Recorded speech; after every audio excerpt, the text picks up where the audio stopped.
PR यानी public relation agency की शुरुआत कैसे करें। आजकल अपने व्यापार को बढ़ावा देने के लिए लोग तरह तरह की मार्केटिंग करते हैं। मार्केटिंग का मतलब किसी प्रोडक्ट या सर्विस को ये प्रचार प्रसार करना होता है। ये मार्केटिंग ऑनलाइन और ऑफलाइन दोनों तरह से की जाती है। व्यापारी अपना प्रोडक्ट अधिक से अधिक ग्राहकों को बेचकर मुनाफा कमाना चाहता है। अपने फायदे के लिए व्यापारी तरह तरह के लोगों को हायर करके अपने प्रोडक्ट की मार्केटिंग यानी प्रचार प्रसार कराता है। प्रोडक्ट का प्रचार प्रसार करने अथवा किसी भी बिजनेस की तरक्की के लिए अनेक प्रकार के प्रचार माध्यम अपनाए जाते हैं।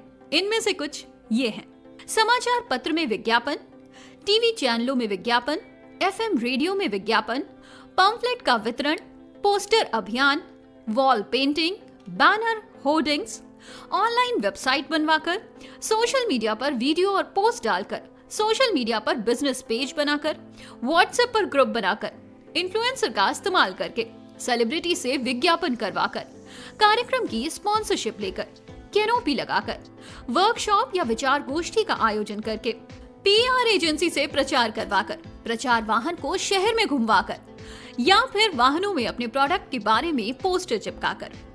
पीआर एजेंसी शुरू करने के खास टिप्स। कारोबार के हिसाब से पीआर एजेंसी का आइडिया बहुत अच्छा है। इस आइडिया में पूंजी कम और दिमाग ज्यादा लगता है। ये एक ऐसा बिजनेस है जिसमें फायदा ही फायदा होता है। इसका कारण ये है कि आप किसी भी बिजनेसमैन के प्रोडक्ट को उसके ग्राहकों को बेचने का काम करते हैं। आपके यूनिक आइडिया और प्रयासों से ये ग्राहक जल्द ही प्रभाव में आ जाते हैं और आप पर विश्वास कर लेते हैं। इसके बाद आपके क्लाइंट को लाभ होने लगता है। जब आपके क्लाइंट को लाभ होता है तो उसका हिस्सा पीआर एजेंसी को मिलता है, जो उसके हिस्से का लाभ होता है। अब आइए जानते हैं कि पीआर एजेंसी के व्यवसाय को शुरू करने के लिए कौन कौन से खास टिप्स अपनाने होते हैं। अपने बिजनेस की एक स्पष्ट योजना बनाएं। पीआर एजेंसी शुरू करने से पहले आपको अपने बिजनेस की एक स्पष्ट योजना बनानी चाहिए, क्योंकि इसी योजना पर उसके बिजनेस की सफलता टिकी होती है।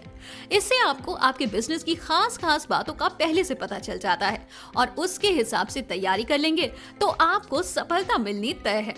आपको योजना बनाते समय इन खास बातों का ध्यान रखना चाहिए। आपको अपनी पीआर एजेंसी का एक अच्छा सा नाम चुनना होगा, जिसे आप सफलता की सीढ़ियों पर चढ़कर ब्रांड बना सकते हैं, क्योंकि आप जब दूसरे बिजनेसमैन के प्रोडक्ट को ब्रांड बना सकते हैं तो अपनी कंपनी को ब्रांड क्यों नहीं बना सकते हैं। आपको ये भी तय करना होगा कि आप कितनी बड़ी पीआर एजेंसी की शुरुआत कर सकते हैं, यानी आपके पास इस बिजनेस को शुरू करने के लिए कितनी इन्वेस्ट कैपेसिटी अर्थात पूंजी खर्च करने की क्षमता है। इसके लिए आपको पीआर एजेंसी पर होने वाले खर्च और अपनी क्षमता को देखना होगा और उसके बाद ही विचार करना होगा। आपको बिजनेस शुरू करने से पहले ये तय करना होगा कि आपकी मार्केट कौन सी होगी, यानी आपके ग्राहक कौन से होंगे, क्योंकि सारी दुनिया पर फोकस करने से आपको कुछ नहीं मिलने वाला है। इसलिए आप किसी खास सेक्टर का चुनाव करके उसे ही फोकस करें। ये सेक्टर ऐसा होना चाहिए जिसमें आपको अच्छी जानकारी हो। आपको अपना बिजनेस शुरू करने से पहले बाजार के कंपटीशन को देखना होगा। कंपटीशन के बीच में बिजनेस शुरू कर रहे हैं तो आपको सबसे पहले चार्ज के बारे में सोचना होगा। आपके कॉम्पिटिटर वर्षों से जमे जमाए हैं, उनकी अपनी अच्छी खासी रेपो भी है।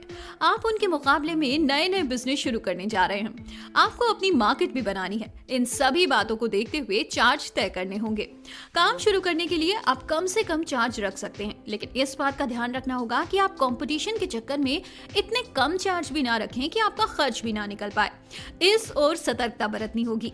पीआर एजेंसी शुरू करने में कौन कौन से खर्च आते हैं। पीआर एजेंसी शुरू करने के लिए होने वाले अधिकांश खर्चे आपके दिमाग में योजना बनाते समय आ गए होंगे। शुरुआत में तो आप इन खर्चों में काफी बचत भी कर सकते हैं, क्योंकि पीआर एजेंसी शुरू करने के लिए बहुत सारे जरूरी उपकरण आपके पास पहले से ही मौजूद होंगे। घर का कमरा जहां से ये बिजनेस शुरू कर सकते हैं, टेलीफोन, कंप्यूटर और इंटरनेट आदि घर में ही मौजूद रहते हैं। इसके बावजूद आपको कई तरह के खर्च करने होंगे, जो इस प्रकार हैं। ग्राफिक डिजाइनर का खर्चा करना होगा, क्योंकि आपको अपनी एजेंसी को शुरू करने और उसको आगे बढ़ाने के लिए अपनी एजेंसी का लोगो बनवाना होगा। इसमें खास फॉन्ट्स, खास कलर और कुल मिलाकर आपके द्वारा किए जाने वाले बिजनेस कम्युनिकेशन को आकर्षक बनाने वाला होना चाहिए। इसके अलावा आपको प्रिंटिंग कार्ड्स, लेटर हेड, लिफाफे के साथ सेल्स और मार्केटिंग मटेरियल्स भी तैयार करने होंगे। आज का जमाना पूरी तरह से डिजिटल हो गया है, तो आपको अपनी पीआर एजेंसी के प्रचार के लिए वेबसाइट बनवानी होगी और उसको ऑपरेट भी करना होगा। अपनी वेबसाइट को आपको ऑपरेट करना होगा क्योंकि आपको डिजिटल प्रोडक्शन के बारे में अच्छी नॉलेज होगी और इससे आपको अपने क्लाइंट से डील करने में भी सुविधा होगी। कॉपीराइटर की भी जरूरत होगी क्योंकि आपको किसी प्रोडक्ट को प्रमोट करने के लिए उसके सेल्स और मार्केटिंग के राइटअप्स भी तैयार करने होंगे। आपके राइटअप इतने आकर्षक होने चाहिए कि मीडिया तुरंत उनको अपने इस्तेमाल में ले ले। आपको अपने बिजनेस की पहचान दिलाने और क्लाइंट से संपर्क करने के लिए विभिन्न व्यापारिक संगठनों और नेटवर्क संगठनों से जुड़ना होगा और उनके द्वारा तय की गई सदस्यता शुल्क भी देना होगा।